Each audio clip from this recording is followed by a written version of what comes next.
Selamat pagi, Shalom. Shalom. Selamat datang, selamat hari Minggu. Mari kita siapkan hati kita. Kita akan segera memulaikan ibadah pada pagi hari ini. Sebelum kita memulai ibadah ini, saya ajak kita sekalian untuk masing-masing bersaat teduh. Firman Tuhan dalam Mazmur nomor 150 ayat 1 sampai dengan ayat yang ke-6. Haleluya, pujilah Allah dalam tempat kudusnya. Pujilah Dia dalam cakrawalanya yang kuat. Pujilah Dia karena segala keperkasaannya. Pujilah Dia sesuai dengan kebesaran yang hebat. Pujilah Dia dengan tiupan sangkakala. Pujilah Dia dengan gambus dan kecapi. Pujilah Dia dengan rebana dan tari-tarian. Pujilah Dia dengan permainan kecapi dan seruling. Pujilah Dia dengan ceracap Dia berhenti. Pujilah Dia dengan ceracap Dia berentang. Biarlah segala yang bernafas memuji Tuhan.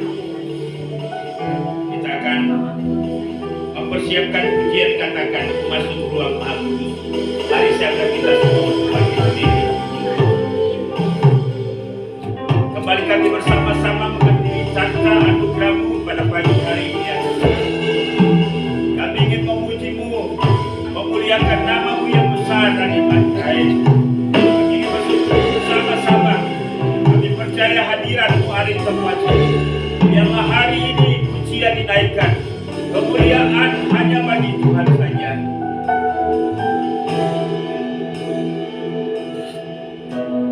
Masuk ruang Maha Kudus dengan darah anak domba. Masuk dengan hati tulus,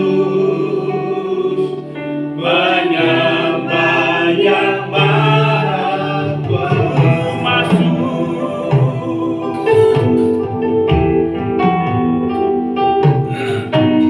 Masuk ruang Maha Kudus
kami, bahkan dalam segala keberadaan kami percaya kehadiran pagi ini di tengah-tengah kami.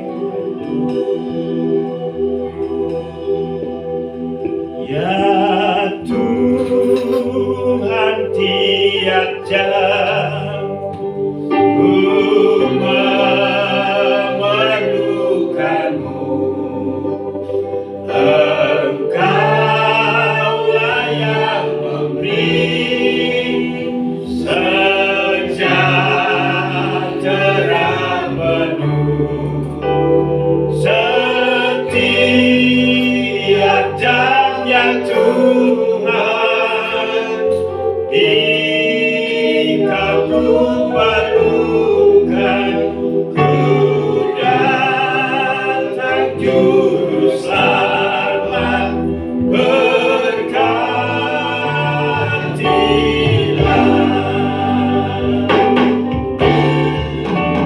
Ya Tuhan, tiap jam ku memerlukanmu. Engkaulah yang memberi sejahtera penuh setiap jamnya Tuhan. Jika ku perlukan, ku datang juru selamat, berkatilah. Ku datang juru selamat, berkatilah.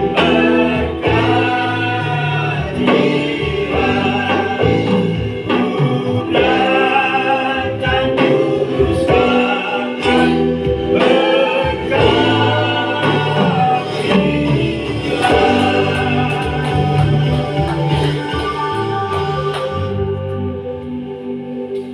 Bapa, inilah kami pagi ini.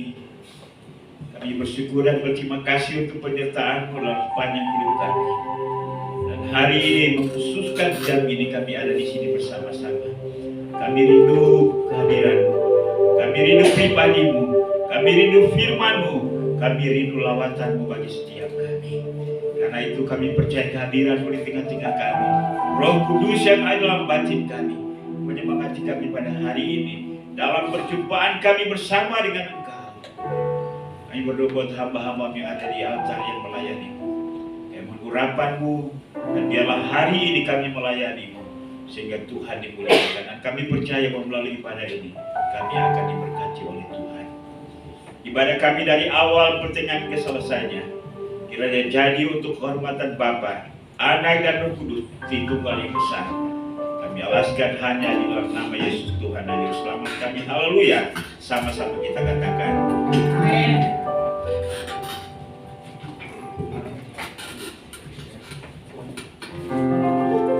Saya menyapa sekali lagi. Shalom. Shalom. Sudah kita pada pagi hari ini, kita salami saudara-saudara kita. Kita wujudkan ibadah kita, kita katakan hatiku percaya.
kesaksian bagi Bapak dan Ibu yang kita kasih Tuhan.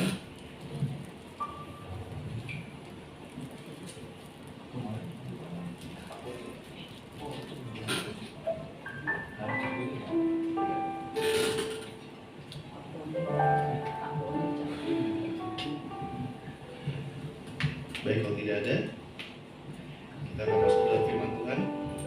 Kita mau mendengarkan sedikit dari apa yang Tuhan bisa berikan buat kita. Kita angkat pujian karena salib.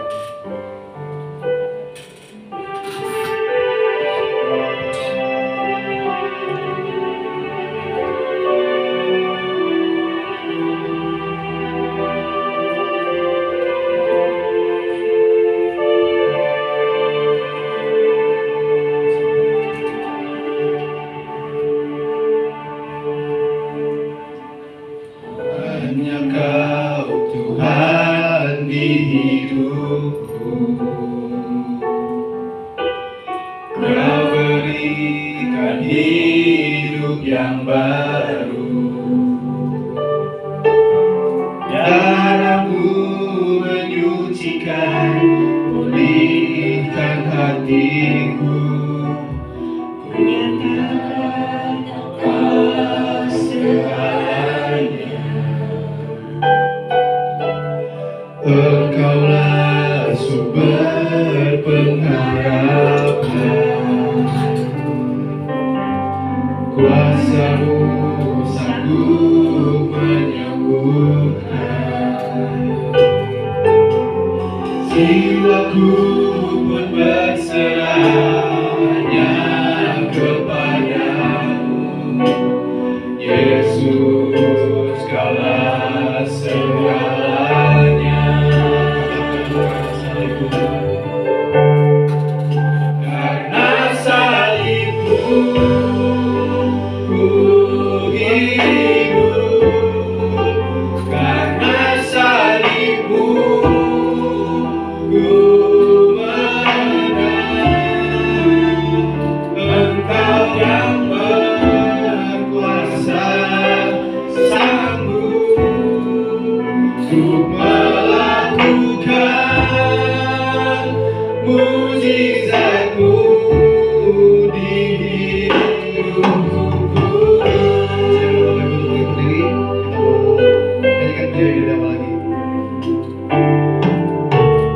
Hanya Kau Tuhan di hidupku, Kau berikan hidup yang baru. Darah-Mu menyucikan, pulihkan hatiku. Ku nyatakan Kaulah segalanya. Engkaulah sumber pengharapan, Engkaulah sumber pengharapan. Kuasa-Mu sanggup menyembuhkan. Jiwaku pun berserah hanya kepadamu, Yesus.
karena salibmu ku menang.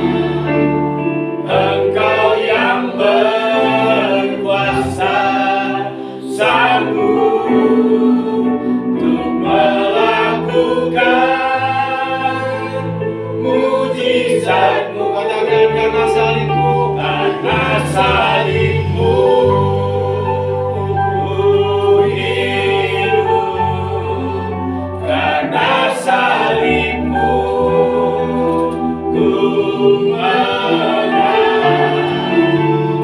Engkau yang berkuasa, sanggup untuk melakukan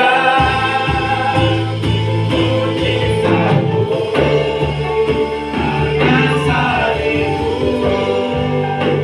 ku hidup, karena salibmu ku menang. Engkau yang berkuasa, sanggup untuk melakukan mujizat-Mu. Karena salibmu ku hidup, karena salibmu ku menang. Engkau yang berkuasa, sanggup untuk melakukan mujizat-Mu.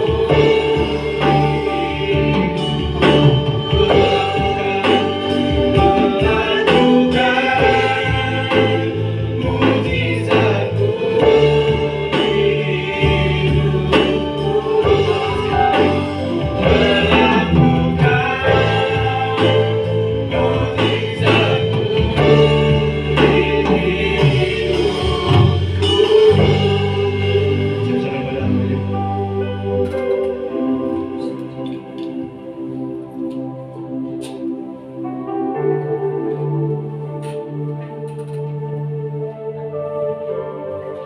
Bapa, ini kami pagi hari ini. Inilah cetusan atau ungkapan hati kami di hadapan-Mu. Kami rindu untuk melakukan firman-Mu dalam hidup kami.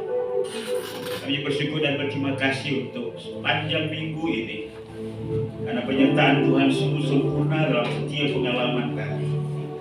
Buktinya bahwa hari ini kami ada. Kami bersama-sama dalam ruangan ini. Kami percaya Tuhan bertata di atas puji-pujian dan penyembahan kami. Biarlah Tuhan berkenan menerima semuanya. Terima kasih Tuhan untuk kebaikan-Mu. Terima kasih untuk sukacita dalam hati kami. Terima kasih untuk kebersamaan kami hari ini.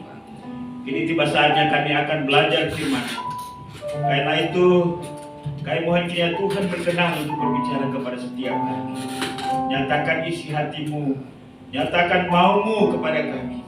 Dan Tuhan tolong supaya hati kami siap bagaikan tanah yang subur, yang siap ditaburi oleh bibit kebenaran firman.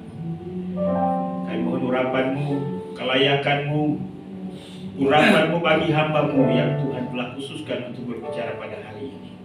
Dan biarlah firman Tuhan ini ditaburkan dan tidak jatuh pada tanah yang berbatu-batu, pada pinggir jalan, tetapi sungguh jatuh pada tanah yang subur. Dan biarlah kami bawa pulang, kami menghidupinya, dan kehendak-Mu terjadi dalam hidup kami. Inilah kami Bapa, hanya di dalam nama Yesus, firman yang hidup, kami sudah berdoa kepada Bapa di surga. Haleluya. Amin. Baik, puji Tuhan, silakan duduk.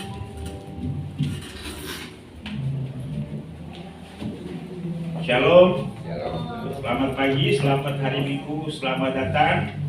Dan terima kasih untuk kebersamaan kita pada pagi hari ini. Kita sudah berada pada hari Minggu yang ke-3 ya. Baik, mari saja kita untuk membuka firman Tuhan yang terambil di dalam Filipi pasal 3. Kita akan baca ayat yang ke-10.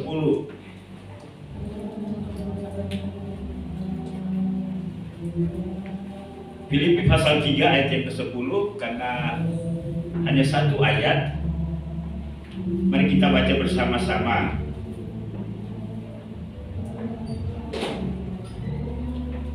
Filipi pasal 3 ayat 10 ada di screen di depan. Mari kita baca bersama-sama dengan suara yang terbaik. Demikianlah bunyi firman Tuhan. 1, 2, 3. Yang ku kehendaki ialah mengenal Dia dan kuasa kebangkitannya dan persekutuan dalam penderitaannya, di mana aku menjadi serupa dengan Dia dalam kematiannya. Demikian jauh pembacaan firman Tuhan pada pagi hari ini. Berbahagia setiap orang yang membaca, merenungkan, dan mau melakukannya di dalam kehidupannya setiap hari. Nah, Bapak Ibu dan Saudara, firman Tuhan ini diilhami oleh Tuhan sendiri melalui Paulus.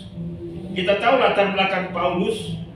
Dia adalah seorang tokoh agama yang sangat terkenal, yang punya pengaruh. Kalau boleh saya katakan bahwa Paulus ini telah mencapai puncak apa yang menjadi cita-cita dari seorang manusia, ya. Sebagai seorang tokoh agama, dia memiliki intelektual yang cukup tinggi, punya pemahaman yang dalam, luas terhadap kitab Taurat. Dia adalah seorang terpelajar. Dari segi sosial, dia adalah orang yang diperhitungkan, karena dia adalah murid dari seorang tokoh yang sangat terkenal yang bernama Gamaliel, ya. Tokoh agama yang disegani, yang terkenal di Indonesia sekarang siapa? Kalau di lingkungan kekristenan, Stephen Tong ya Pak? ya Stephen Tong, ya itu di gereja Reform, ya. Di GPI ketua umumnya Pak Rubin Adi. Kemudian di lingkungan gereja Kemail Pendeta Daniel Ronda, sudah profesor doktor, ya. Ya, ada beberapa tokoh, ya. Yang ada sekarang, ya, yang dulu-dulu seperti ada Eka Dharma Putra, ada Dr. Nababan di HKBP dan lain-lain sebagainya. Mereka akan dikenang dan mereka punya tempat khusus dalam pikiran dan hati setiap orang Kristen di Indonesia, ya. Demikian pun juga Paulus ini, ya. Gamaliel itu seorang yang sangat terkenal, seorang guru besar di dalam agama Yahudi. Karena itu di Makassar itu ada satu sekolah yang dikelola oleh GKI, namanya Sekolah Gamaliel, ya. Ya, jadi mereka adalah tokoh. Nah, Paulus ini telah mencapai puncak yang menjadi cita-cita. Ya, kalau kami di lingkungan pekerja atau hamba-hamba Tuhan, puncak daripada prestasi yang diraih di dalam jabatan pelayanan itu kan menjadi ketua umum, ya. Nah, ketua umum dalam organisasi. Jadi itu diperhitungkan dan dikenal dan masuk dalam sejarah pelayanan gereja Kemail Indonesia secara nasional, ya. Nah, Paulus ini dia sudah mencapai semuanya. Karena itu kalau kita memperhatikan di dalam ayat yang keempat, Filipi pasal 3 ini, Paulus berkata, sekalipun juga ada alasan untuk menaruh percaya pada hal lahiriah. Jika ada orang lain menyangka dapat menaruh percaya pada hal lahiriah, aku lebih lagi. Nah, ini keunggulan Paulus. Dia katakan disunat pada hari ke-8. Ini berbicara tentang ketaatan, konsistensi terhadap hukum Taurat, ya. Disunat pada hari ke-8. Yesus disunat pada hari keberapa? 8 hari, ya. Sesuai dengan ketentuan hukum Taurat. Dari suku Benyamin, ya. Orang Ibrani asli tentang pendirian terhadap hukum Taurat. Aku orang Farisi. Ya, orang Farisi itu adalah kelompok orang-orang yang duduk di dalam satu pendekatan. Mereka adalah orang-orang yang diperhitungkan, ya. Kalau di di lingkungan kekristenan, ya, mereka adalah tokoh-tokoh untuk memutuskan sesuatu yang berkaitan dengan hal-hal baik di lingkungan kekristenan maupun juga secara nasional. Pikiran mereka diharapkan untuk memberi saran-saran, ya. Nah, mereka inilah orang Farisi. Dan kadang-kadang orang Farisi ini menentukan juga dalam kebijakan-kebijakan yang bersifat sosial. Mereka ini orang-orang yang merasa tinggi, mereka punya status sosial yang tinggi, ya. Orang Farisi. Tentang kegiatan aku penganiaya jemaat. Jadi kalau orang-orang menganiaya jemaat itu, menganiaya gereja itu sombong, ya. Ya. Mengapa? Karena dalam pemikiran mereka menghancurkan gereja itu adalah melakukan kehendak Tuhan, ya, menurut mereka. Jadi itu dianggap hebat, ya. Orang-orang yang menggerakkan orang banyak untuk membakar gereja, untuk menutup gereja, ya, mereka bangga itu, ya. Ya. Kita tahu bahwa latar belakang Paulus juga demikian. Tentang kebenaran dalam mentaati hukum Taurat, aku tidak bercacat. Luar biasa. Paling tidak ialah bahwa Paulus sebelum dia mengenal Kristus itu menjadi sebuah kebanggaan yang luar biasa. Ya. Nah, Bapak Ibu dan Saudara yang kekasih dalam Yesus Kristus, bagi kita sebagai orang Kristen atau kebanyakan banyak orang Kristen, apa yang paling menarik hal yang berkaitan dengan kekristenan? Pak Agus, apa yang paling menarik dari kekristenan? Ajarannya. Dan apakah itu yang kita usahakan supaya kita miliki, supaya kita kuasai dan kita praktekkan? Ya. Tadi katakan ini kita Gereja Gema Injil sementara pada bulan April ini tanggal 21 sampai dengan tanggal 24 itu ada event yang berlangsung setiap 5 tahun, yaitu konferensi nasional, yaitu di mana tidak hanya mengevaluasi dan memutuskan program-program yang akan dilaksanakan untuk 5 tahun ke depan, tetapi juga ada pemilihan ketua umum berikut pengurus-pengurus badan pengurus pusat. Nah, biasanya yang mencalonkan itu adalah wilayah-wilayah. Nah, ini kursi ketua umum ini kursi yang menarik, ya. Jadi ada figur-figur tokoh yang dianggap tokoh yang dikenal secara nasional yang akan dicalonkan untuk berkompetisi. Dan biasanya ya hari-hari ini cara-cara duniawi, cara-cara politik itu menyusup dalam gereja, ya. Nah, dan karena ini menjadi sebuah tempat yang empuk, ya. Nah, kalau secara politik nasional, kursi yang paling empuk itu yang menarik itu kan kursi presiden, ya. Presiden dan wakil presiden. Dan biasanya ya mulai tokoh-tokoh tertentu mulai muncul dan maju untuk berkompetisi, dan kadang-kadang kompetisinya itu ya tidak sehat. Dan kita berdoa supaya pemilihan ketua umum ini caranya itu ya alkitabiah dan pada akhirnya akan menghasilkan kepemimpinan yang dikehendaki oleh Tuhan dan mengembangkan pelayanan Gereja Gema Injil ke depan. Nah, Paulus sudah menduduki posisi itu. Bapak Ibu dan Saudara, Pak Agus tadi katakan yang paling menarik di dalam kekristenan adalah ajarannya. Tetapi mungkin ada orang Kristen yang lain berkata, yang paling menarik dari kekristenan itu berkat Tuhan. Ya. Yang paling menarik dalam kekristenan itu masuk surga. Yang paling menarik dalam kekristenan itu adalah ya orang Kristen itu kelihatannya sukacita selalu, ya. Semua hal selalu nyanyi, bahkan orang mati pun juga nyanyi, ya. Bergembira dan bersukacita. Nah, Bapak Ibu dan Saudara yang kekasih, tetapi Paulus berkata yang menarik baginya setelah dia mencapai popularitas, mencapai jabatan, setelah dia berkenalan dengan Kristus, maka dia anggap semuanya itu adalah sampah. Ya, ini perkataan yang cukup ekstrim juga, ya. Nah, katakan saja Bapak Ibu sebelum mengenal Kristus adalah seorang konglomerat, ya. Lalu setelah kenal Kristus, anggap semua kekayaan itu sampah, ya. Lalu mengenal Kristus lebih daripada semuanya. Dan Paulus berkata, yang ku kehendaki ialah mengenal Dia. Paulus setelah berkenalan dengan Kristus, awal-awal muncul satu keinginan, muncul satu kerinduan yang besar supaya dia semakin dalam mengenal Kristus. Dan saya rasa bahwa ini muncul atau timbul dari sebuah kesadaran bahwa Kristus itu teramat penting dalam hidupnya. Amin Bapak Ibu. Kalau Bapak Ibu ketika mulai jatuh cinta dengan pasangan, entah itu suami, entah itu istri,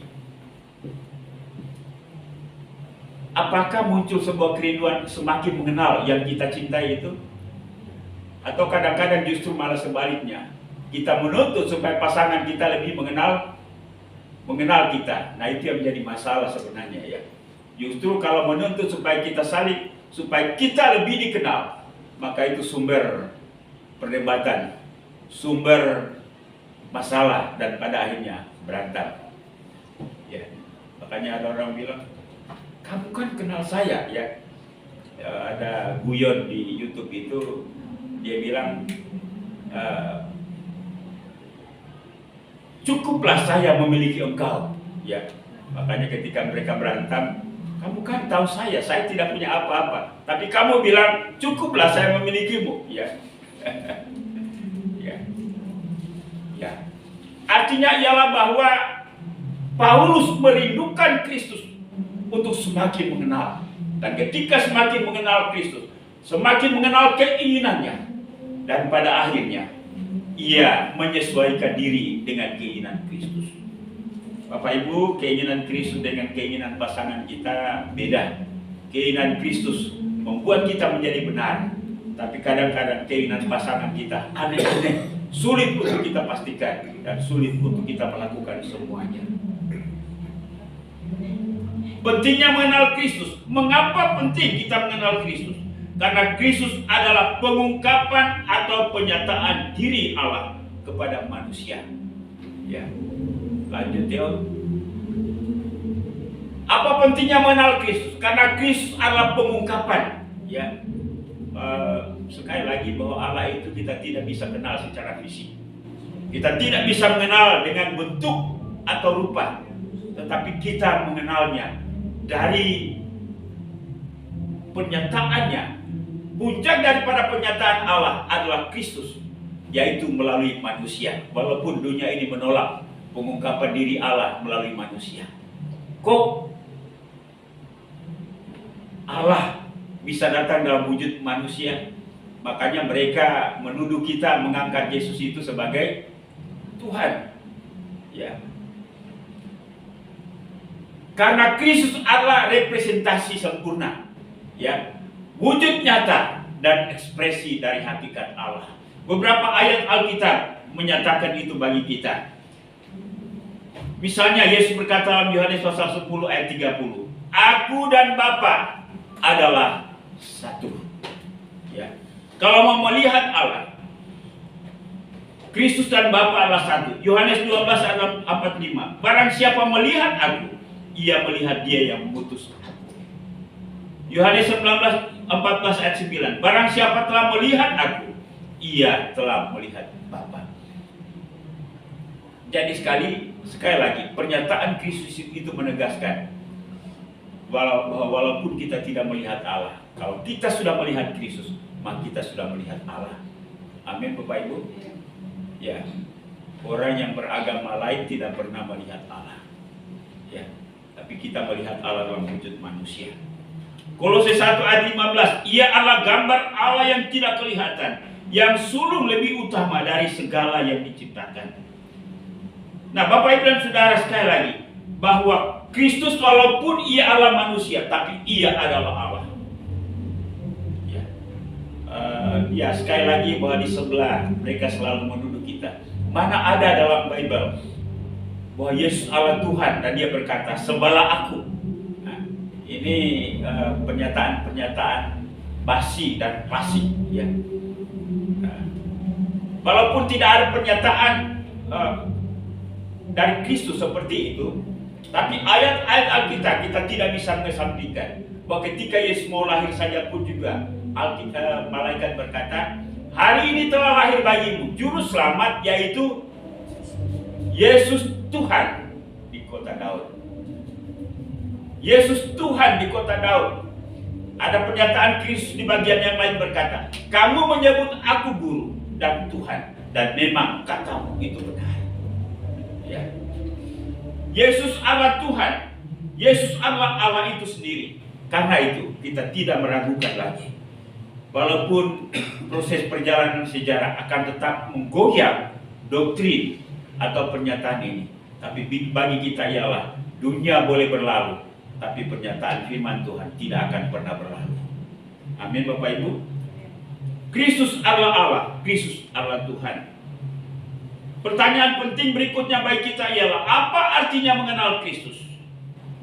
Bapak Ibu, mengenal Kristus tidak sekedar mengetahuinya secara intelektual.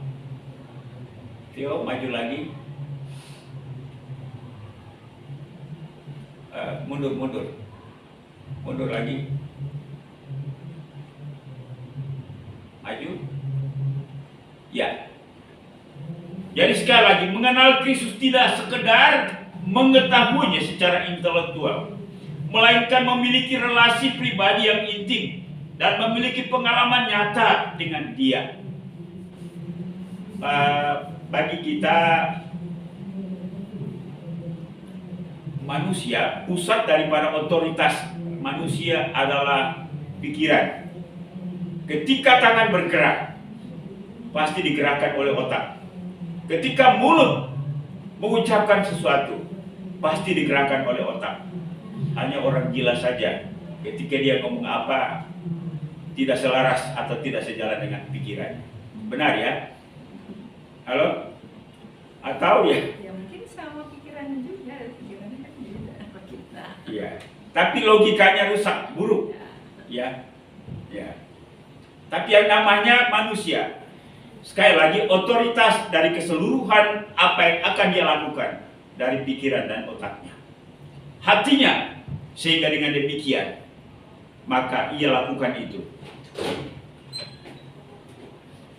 Nah, Bapak Ibu dan Saudara kekasih, mengenal Kristus sekali lagi tidak secara intelektual saja, tetapi melainkan memiliki relasi pribadi yang intim dan memiliki pengalaman yang nyata dengan Dia. Artinya ialah bahwa kita bersinergi dengan Kristus. Kristus nyata di dalam pikiran kita. Segala sesuatu yang kita katakan, segala sesuatu gerakan kita, sekali lagi hendaknya mengimplementasikan atau menyatakan Kristus.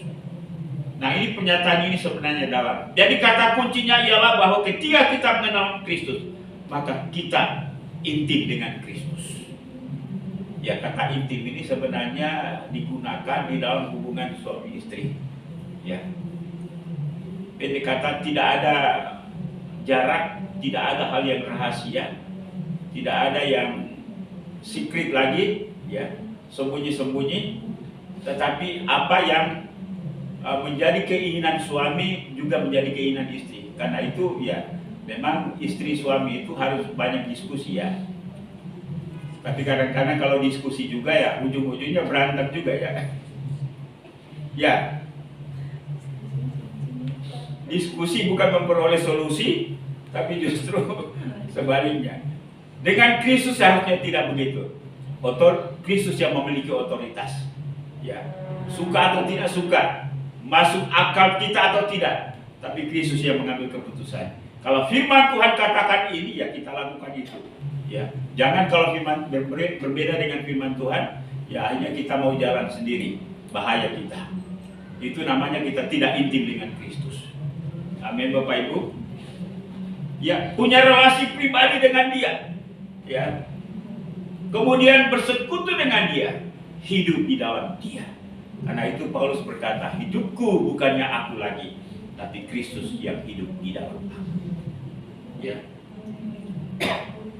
Arti bersekutu dengan Kristus dalam penderitaannya. Kan dalam bacaan kita tadi berkata, mengenal Dia dan kuasa kebangkitannya dan persekutuan dalam penderitaannya. Ini sesuatu yang mungkin tidak kita kehendaki. Bukankah orang mau bersekutu dalam kemuliaannya? Bukankah orang mau bersekutu di dalam kebesarannya, di dalam kebaikannya, di dalam kuasanya? Ya, doa kita dijawab dan lain-lain sebagainya. Tapi kalau kita bersekutu dengan penderitaannya, saya rasa bahwa banyak orang yang menolaknya. Apa arti bersekutu dengan Kristus dalam penderitaannya? Rela melepaskan segala keinginan, idealisme, kesenangan, kebenaran, dan kepentingan pribadi, juga martabat kita. Bahkan rela sakit seperti Kristus demi mengikuti kehendak Allah Bapa di surga. Bapak Ibu mau seperti ini? Ada satu pernyataan yang keren dan disukai oleh banyak orang. Mengalami kemuliaan bersama dengan Kristus. Dari kemuliaan yang satu kepada kemuliaan yang lain. Bapak Ibu pernah mendengarkan khotbah seperti ini?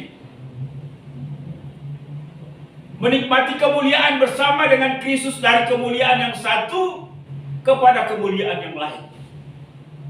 Bapak Ibu dan Saudara, bagi saya ketika dalam hidup ini mengalami kemuliaan bersama dengan Kristus adalah harus juga mengalami penderitaan bersama dengan Kristus. Dari penderitaan yang satu kepada penderitaan yang lain. Mungkin khotbah seperti ini banyak orang yang tidak mau mendengarkan. Tapi itulah fakta Alkitab yang dinyatakan kepada setiap kita. Barang siapa menderita bersama dengan Kristus, ia juga akan dimuliakan bersama dengan Kristus. Jangan hanya mau hasilnya, tetapi tidak mau melalui prosesnya. Inilah kekristenan yang sesungguhnya. Kekristenan tidak pernah, Alkitab tidak pernah menyembunyikan tantangan, pergumulan, dan kesulitan mengikuti Kristus. Tapi ia membuka secara lebar-lebar. Tapi itu merupakan proses daripada iman kita. Yang pada akhirnya, kalau kita menderita bersama dengan Kristus, maka kita juga akan dimuliakan bersama-sama dengan Dia. Bapak Ibu dan Saudara, jadi inilah yang dihidupi oleh Kristus dan puncaknya adalah penderitaan di atas kayu salib. Bagi saya, ketika Yesus lahir sebagai manusia saja, itu namanya turun derajat. Benar ya? Allah menjadi manusia, pencipta menjadi ciptaan, Tuhan menjadi hamba. Turun derajat, bukan? Bapak Ibu mau seperti itu? Manusia akan menolaknya. Tapi itulah yang dilakukan oleh Kristus. Ini juga yang dihidupi oleh Paulus. Dari seorang tokoh agama yang dihormati, tokoh agama yang disegani, tetapi pada akhirnya ia harus dihina.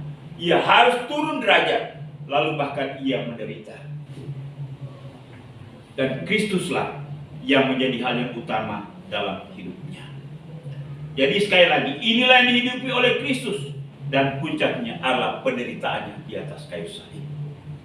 Banyak orang Kristen yang gantung salib di leher, tapi tidak mau hidup menghidupi salib itu. Ya, ada salib itu dari besi putih, ada juga dari emas ya. Kayaknya jemaat Marturia tidak ada yang kalung salib itu ya. Ya, tidak apa-apa juga ya, kan?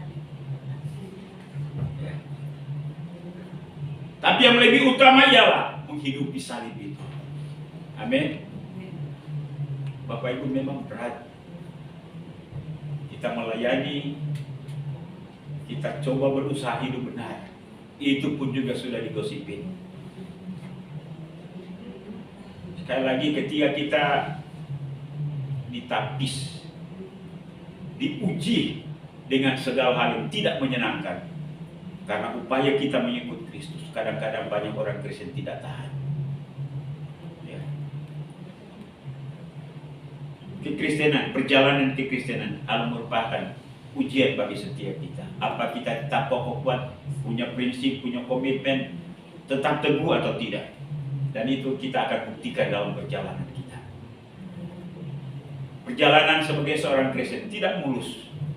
Tidak ibarat sebuah mobil yang jalan di jalan tol. Pasti ada lubang-lubang, pasti ada lekukan kiri kanan dan lain dan sebagainya.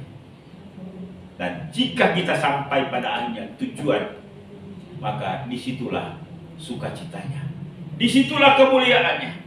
Kita akan melupakan semua hal. Ibarat juga seorang istri yang mengandung selama 9 bulan, sakit, ya, dan puncaknya ialah ketika melahirkan.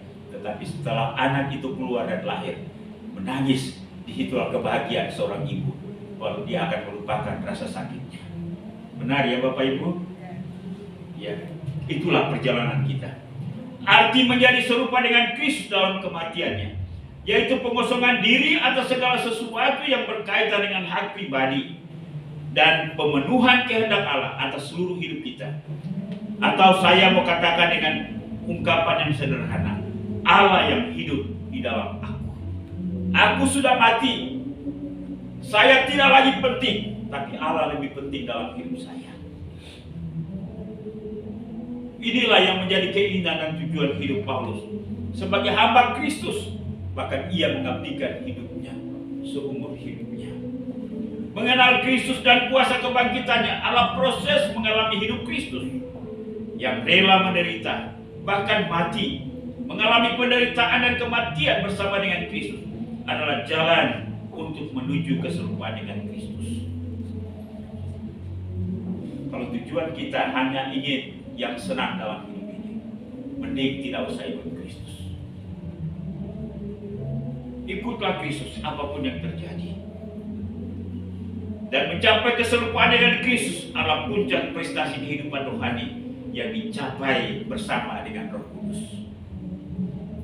Ya, sekali lagi, saya sangat tertarik dengan kalimat ini. Mengenal Kristus dan kuasa kebangkitannya adalah proses mengalami hidup Kristus yang rela menderita bahkan mati. Mengalami penderitaan dan kematian bersama dengan Kristus adalah jalan untuk menuju keserupaan dengan Kristus. Dan mencapai keserupaan dengan Kristus adalah puncak prestasi kehidupan rohani yang dicapai dengan Roh Kudus. Bukan upaya kita, dengan pikiran kita, tenaga kita, dengan cara kita, tetapi oleh bimbingan dan tuntunan Roh Kudus. Dan tentunya ialah bahwa rambunya, remanya, regulasinya ialah firman Allah ini. Bukan logika kita, bukan perasaan kita, bukan juga omongan manusia. Kalau logika kita, perasaan kita, dan omongan orang lain selaras dengan Alkitab, maka itulah yang benar. Tapi kalau pikiran kita, perasaan kita, omongan orang lain berbeda dengan Alkitab, firman Allah, maka kita abaikan semuanya dan kita akan fokus menjadikan Alkitab sebagai rema. Di mana aku menjadi serupa dengan Dia dalam kematiannya. Dan akibatnya Paulus berkata, hidupku ini bukannya aku lagi. Paulus itu bukanlah siapa-siapa. Paulus itu bukanlah apa-apa. Tetapi Kristus lebih utama dari semuanya.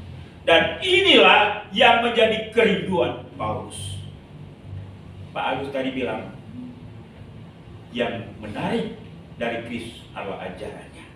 Dan ajaran Kristus, puncak daripada ajarannya ialah supaya kita serupa dengan Dia. Ada lagu dalam nyanyian kemenangan iman itu. Aku hendak iring Tuhan yang melindungi jiwaku, akan jadi sama Tuhan. Mungkin bahasa itu hari-hari ini mesti dikoreksi lagi ya. Ya. Serupa dengan Kristus. Dalam terakhir dia katakan, akan jadi sama Tuhan. Itu rindu dendamku. Nah, Samuel setuju dengan kalimat ini enggak? Ya, bingung kan? Anak-anak sekarang kan tidak lagi bisa masuk logika kalimat-kalimat itu. Makanya ada lagu-lagu klasik, lagu-lagu lama itu ya perlu diperbaharui lagi. Sama dengan lagu ke Masri, ke Maghrib. Karena bahasa itu tuh dipakai lagi. Ke Masri itu apa? Pagi-pagi benar. Oh, dari pagi sampai malam. Iya. Sampai. Jadi lagu-lagu kemenangan iman itu ya memang kan bahasa ini berkembang ya. Dinamikanya sedemikian rupa. Tapi maknanya ialah bahwa ingin serupa dengan Kristus. Dan ini yang menjadi puncak seluruh kerinduan Paulus. Supaya pada akhirnya ia serupa dengan Kristus. Bapak Ibu dan Saudara, ketika kita menengok ke belakang, apa yang terjadi? Manusia adalah gambar Allah, serupa dengan Allah. Tapi ketika dalam Kejadian pasal 3 jatuh di dalam dosa, manusia serupa dengan apa? Manusia serupa dengan iblis karena mengikuti kehendak iblis, melakukan kehendak iblis. Bapak Ibu, jangan hanya berpikir bahwa ketika kita melakukan dosa, kita hanya menuruti perintah iblis, keinginan iblis. Tapi sebenarnya kita serupa dengan iblis. Manusia serupa dengan iblis. Dan untuk memulihkan manusia dalam rupa dan gambar Allah, sarananya ialah Kristus. Kematian, kebangkitan Kristus Allah merupakan sarana pemulihan manusia untuk serupa dengan Kristus. Amin Bapak Ibu. Jadi sementara sekarang ini kita terus menghidupi perjalanan untuk menuju keserupaan dengan Kristus. Inilah yang paling mulia. Masuk surga itu adalah efeknya, adalah hasilnya. Tapi prosesnya ialah kita menjalani kehidupan yang serupa dengan Kristus. Karena itu Paulus berkata, bagiku kematian adalah keuntungan, tapi hidup adalah Kristus. Artinya ialah bahwa selama kita menjalani hidup ini, perjuangan kita adalah serupa dengan Kristus. Karena hanya Kristuslah satu-satunya manusia yang berkenan kepada Allah. Karena itu setelah Kristus selesai dibaptis di Sungai Yordan, ada suara dari langit yang berkata, inilah anakku yang kukasihi, kepadanya lah aku berkenan. Ya. Jadi kita sementara menghidupi, dan Kristus telah mati membawa manusia lama kita yang berdosa, dan kebangkitan Kristus adalah membawa kehidupan baru bagi setiap kita. Mari kita baca Kolose pasal 3. Ini adalah merupakan implementasi atau hal yang praktis dari iman kita kepada kematian dan kebangkitan Kristus. Tio, tolong kita Kolose 3 ayat 1 sampai 4.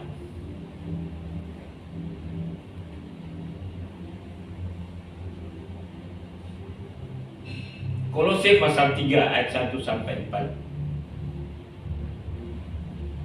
Mari kita baca bersama-sama 1, 2, 3. Karena itu kalau kamu dibangkitkan bersama dengan Kristus, carilah perkara yang di atas. Coba stop dulu. Carilah perkara yang di atas. Artinya apa? Prioritaskanlah hal yang rohani. Ya, Bapak Ibu setuju? Terus, di mana Kristus ada, duduk di sebelah kanan Allah. Itu adalah kemuliaan. Ya, bukankah hidup kita mengalami kehinaan karena dosa, karena mengikuti kehendak daging, hawa nafsu, ya, yang merupakan keinginan daging. Yang kedua, 1, 2, 3. Pikirkanlah perkara yang di atas, bukan yang di bumi. Ya. Bapak Ibu, orientasi berpikir setiap hari kita apa? Yang di atas atau yang di bawah? Cari duit terus kan? Nah, kalau ada halangan dapat duit ya bisa berantem kita ya. Tapi apakah ketika kita berjuang untuk hal-hal yang di atas? Yang ketiga, ayat ketiga. Sebab kamu telah mati dan hidupmu tersembunyi bersama dengan Kristus di dalam Allah. Hidup kita itu sudah ada dalam Kristus dan di dalam Allah. Ya. Kan kita sudah mati kan? Yang bangkit sekarang ini bukan lagi hidup kita, tapi hidup Kristus. Ayat yang keempat, ini adalah hasil akibatnya. Apabila Kristus yang adalah hidup kita menyatakan diri kelak, kamu pun akan menyatakan diri bersama dengan Dia dalam kemuliaan. Atau saya boleh katakan dengan kalimat lain, hari ini kita menderita, kita sengsara, kita dibuat tersinggung, hak-hak kita mungkin tidak dikasih, ya kita tidak dihargai, tetapi ada saatnya kita akan menikmatinya. Karena itu marilah jadilah orang Kristen yang berkualitas. Ya, firman Tuhan ini untuk kita semua. Jangan cari senang, jangan cari kemuliaan sekarang. Kalau udah dapat pujian sekarang, lari, marah. Pada akhirnya nanti kita akan menikmatinya dalam kemuliaan yang kekal. Ya.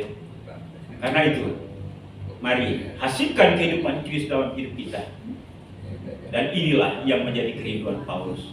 Kiranya kehidupan Kristus ini tidak hanya menjadi kerinduan Paulus, tetapi juga menjadi kerinduan kita.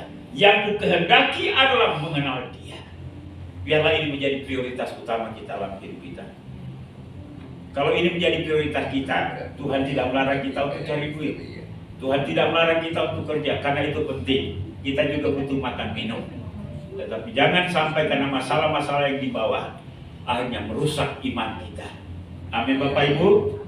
Kiranya Tuhan memberkati kita sekalian. Haleluya. Amin. Baik, musik ke depan. Kita nyanyikan pujian yang tadi, ya, untuk menolong kita. Pujian untuk firman tadi, Theo bantu kita.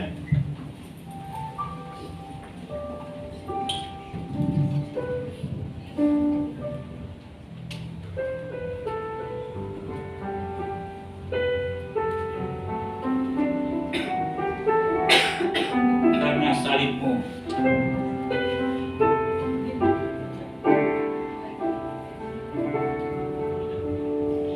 Hanya Kau Tuhan hidupku, Kau berikan hidup yang baru. Darah-Mu menyucikan, pulihkan hatiku. Takkan kalah segalanya. Engkaulah sumber pengharapan. Mari siapkan kita semua untuk berdiri. Kuasa-Mu sanggup menyembuhkan. Jiwaku pun berserah hanya kepada-Mu. Yesus, Kaulah segalanya. Karena salibmu ku hidup, karena salibmu ku menang. Engkau yang berkuasa, sanggup untuk melakukan mujizat-Mu. Karena salibmu ku hidup, karena salibmu ku menang. Engkau yang berkuasa, sanggup untuk melakukan mujizat-Mu di hidupku. Lagu ini sebagai doa dan kerinduan kita kepada Tuhan, agar Tuhan dapat menolong kita dalam perjuangan kita untuk mewujudkan kehidupan Kristus dalam hidup ini. Biarlah hidup Kristus menjadi kerinduan kita.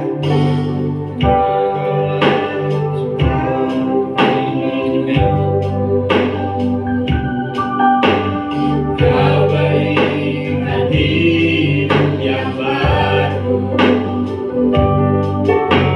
Darah-Mu menyucikan, pulihkan hatiku.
yaitu mengenal Kristus dalam segala keberadaannya, dalam penderitaan, dalam kematiannya, maka pada akhirnya juga kami akan dimuliakan bersama-sama dengan Dia.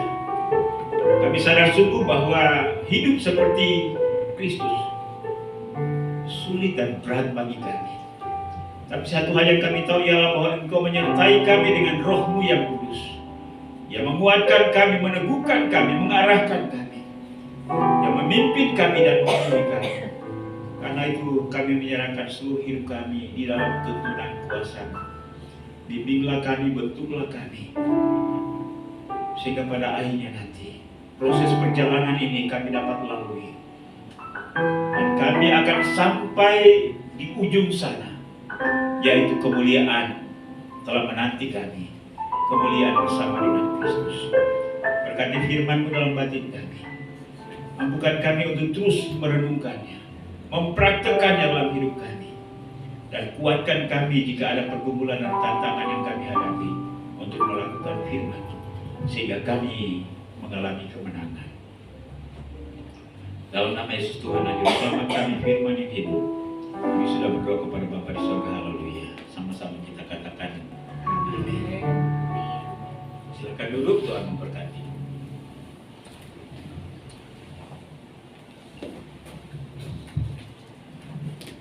Saya firman-Nya, Yesus berkati. Kita ambil persembahan. Saya mengundang Yonatan untuk membawakan kita persembahan. Sebelum kantong persembahan dijalankan, saya akan membacakan firman Tuhan dalam Lukas 6 ayat 38. Berilah dan kamu akan diberi suatu takaran yang baik, yang dipadatkan, yang digoncangkan, dan yang tumpah keluar akan dicurahkan ke dalam limpahanmu. Sebab ukuran yang kamu pakai untuk mengukur akan diukurkan kepadamu. Mari kita berserta doa. Tuhan yang Maha Masa Tinggal Maha Kuasa, terima kasih Tuhan atas penyertaan-Mu. Terima kasih pagi hari ini kami akan bersyukur dan berterima kasih jika kami masih ada saat ini. Itu semua hanya karena Kau dan Kau sayang sama kami. Kami siap untuk memberikan apa yang sedikit yang kami punya Tuhan. Biarlah apapun yang kami beri, seberapapun yang kami beri Tuhan dapat membantu pekerjaan lipat ini, memperluas kerajaan. Biarlah uang yang diberikan dapat dikelola oleh pihak gereja. Dalam nama-Mu kami siap memberi, dalam nama-Mu. Haleluya, amin. Kita pujian di bawah kepala.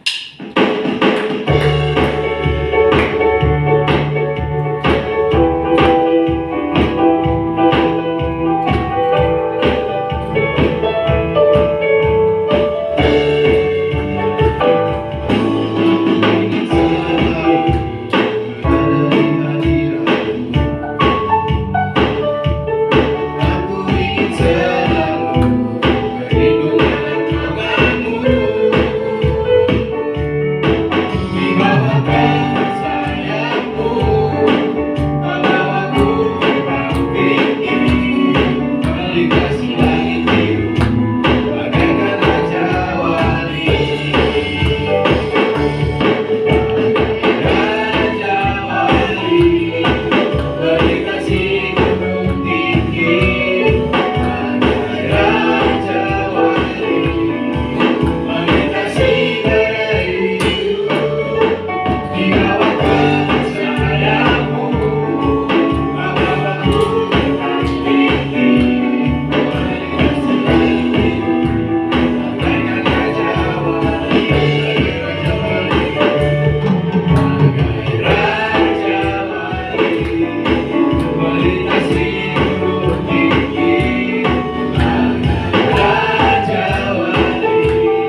Baik, mari saja kita sekalian untuk berdiri. Kita akan menyelesaikan ibadah ini. Kita nyanyi nomor 300 dalam Kemenangan Iman, hanya ayat yang pertama saja.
Surga, kami mengucap syukur dan berterima kasih untuk hari ini. Kami dapat bersuka cita bersama-sama dalam 1-2 jam ini. Tuhan sudah menyertai ibadah kami dari awal, pertengahan hingga menjelang selesainya. Biarlah semua yang kami lakukan hari ini, pujian, penyembahan, persembahan kami, menyukakan hati Tuhan. Terima kasih untuk hamba-hamba yang sudah melayani, apapun bagian pelayanan yang sudah kami lakukan. Kiranya Tuhan menerima semuanya ini. Kami abdikan hidup kami dan pelayanan kami hari ini hanya untuk kemuliaan Tuhan. Demikian pun juga dengan jemaat yang hadir. Kami percaya bahwa Tuhan sudah memberkati kami, menghibur kami, meneguhkan kami, bahkan juga mengarahkan kami dengan firman. Ya Bapa di surga, bersama-sama pada hari ini mengucap syukur dengan saudara kami hamba Pak Sun, Pak Koni yang berulang tahun dalam minggu ini. Kami berdoa, biarlah Tuhan memberikan umur panjang, kesehatan, kekuatan, berkati usaha dan pekerjaannya, anak-anak, mantu dan cucu-cucunya, agar menjadi kerinduannya. Kiranya Tuhan tolong. Tuhan tolong hamba-Mu juga supaya berusaha untuk bisa berjemaat, beribadah bersama dengan kami. Terima kasih Bapa di surga. Hamba berdoa buat pertumbuhan iman rohani daripada seluruh jemaat Marturia. Tuhan tolong kami supaya kami semakin mengenal Kristus dan kami berjuang dalam pengenalan kami. Dan tidak hanya pengenalan secara intelektual, tapi kami punya relasi, keintiman, bersekutu, bahkan kami hidup dalam kehidupan Kristus. Dalam segala keadaan, baik yang menyenangkan kami sebagai manusia, apatah lagi kami berjuang untuk menghidupi kehidupan Kristus yang sulit. Tapi kami percaya kami tidak sendirian. Roh Kudus akan membantu kami. Karena itu bentuk pikiran kami, perasaan kami, supaya kami kokoh kuat dalam menghadapi semuanya. Sama seperti Kristus kuat, Ia tidak pernah goyah untuk melakukan kehendak Bapa di surga dan berusaha untuk menyelamatkan manusia sampai dengan penderitaan dan kematian di atas kayu salib. Buat kami dewasa secara rohani, mampukan kami untuk terus memperjuangkan kebaikan dan kebenaran yang kami wujudkan dalam sikap kami, tutur kata kami, keputusan-keputusan dan tujuan hidup kami. Ya Bapa di surga, kami berdoa juga untuk segala usaha dan pekerjaan jemaat. Tuhan Engkau memberkati apa yang dikerjakan oleh tangan jemaat Tuhan, menghasilkan ekonomi keuangan. Demikian pun juga kalau ada kesulitan-kesulitan dalam pekerjaan, Tuhan bantu sehingga ada solusi atau jalan keluar. Jemaat yang masih berjuang dengan pekerjaan, Tuhan tolong pertemukan pekerjaan yang sesuai dengan bakat mereka, sehingga melalui pekerjaan itu mereka memperoleh ekonomi dan keuangan untuk dapat menjalani hidup.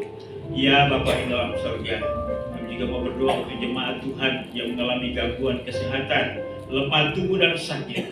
Kami mohon biarlah Tuhan Engkau tolong supaya jemaat sehat sembuh di dalam nama Tuhan Yesus. Kami juga mau berdoa untuk anak-anak kami yang bersekolah, yang menghadapi ulangan-ulangan ujian. Tuhan Engkau memberkati supaya mereka boleh berhasil naik kelas, lulus, melanjutkan pendidikan ke jenjang yang lebih tinggi, dan Tuhan siapkan masa depan yang penuh harapan bagi anak-anak kami. Mereka memperoleh pekerjaan dan profesi. Kami mau berdoa juga Tuhan untuk yang kuliah. Kami mohon Tuhan tolong. Kami berdoa untuk Alvaro yang akan kuliah. Mohon Tuhan Engkau siapkan dana juga perguruan tinggi yang tepat sehingga anak ini boleh kuliah dan nama Tuhan dipuji dan dipermuliakan. Yang masih kuliahnya Tuhan Engkau memberkati mereka dengan hikmat akal budi. Kami mau berdoa juga untuk Yonatan. Demikian pun juga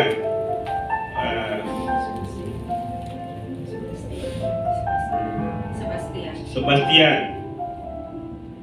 Tuhan Engkau menolong dan memberkati anak-anak kami supaya mereka memperoleh hikmat akal budi. Theo, Tuhan Engkau berkati.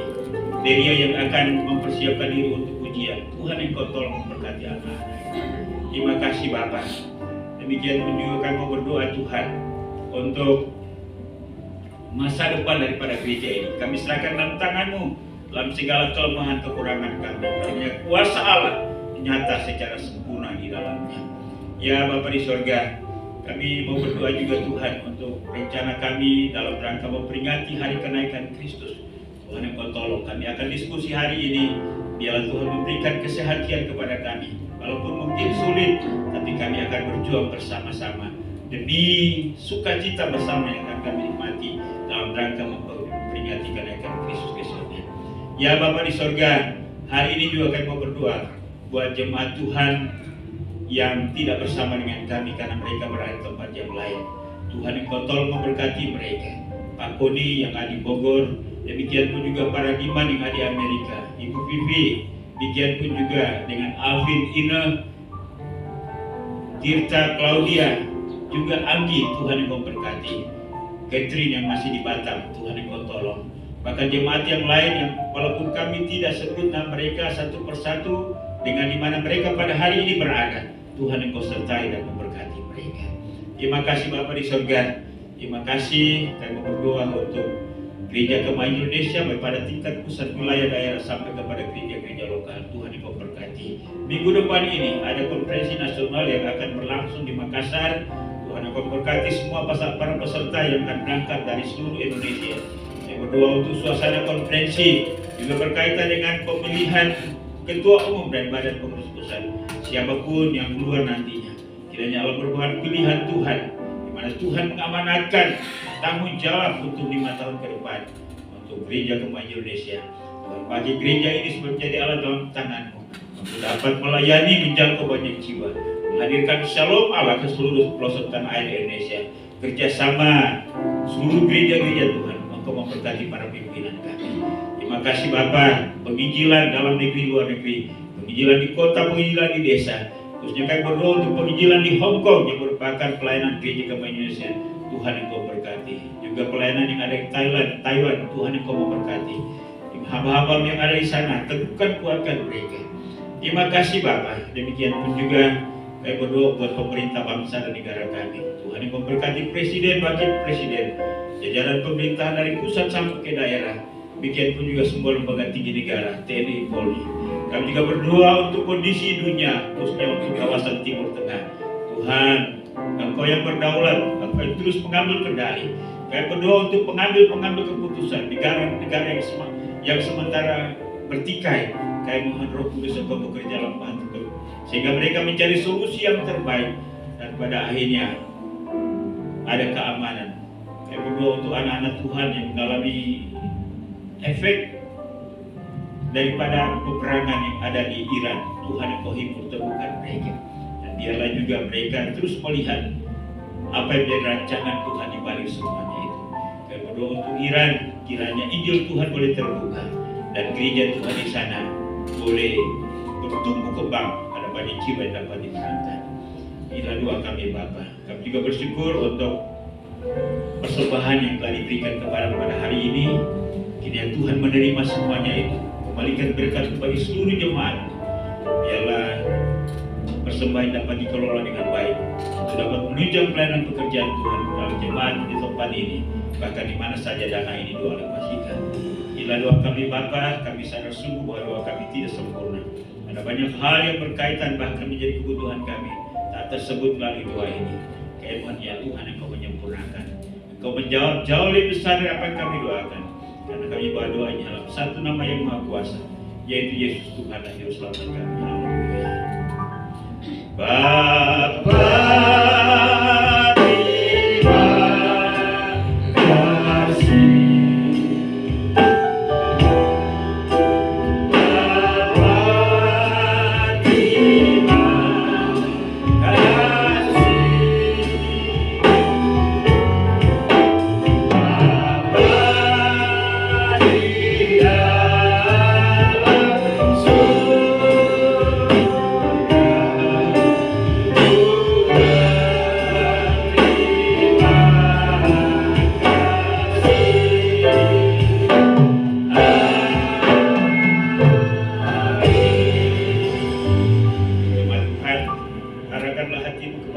Apa yang boleh sampaikan kepada kita pada hari ini, renungkan dan lakukanlah itu dalam segenap kehidupan. Dan biarlah kasih karunia daripada Allah Bapa, anugerah dan damai sejahtera dalam nama Tuhan Yesus, serta pimpinan, penghiburan, pertolongan Roh Kudus menyertai kita hari ini, bahkan sampai Maranatha, Yesus datang untuk menjemput sale-salenya. Haleluya. Sama-sama kita katakan amin. Amin. Silakan duduk, silakan ke saat teduh. Ibadah kita sudah selesai, Tuhan memberkati. Sampai kita berjumpa kembali pada kegiatan ibadah pada hari Minggu depan. Shalom, selamat hari Minggu, Tuhan memberkati.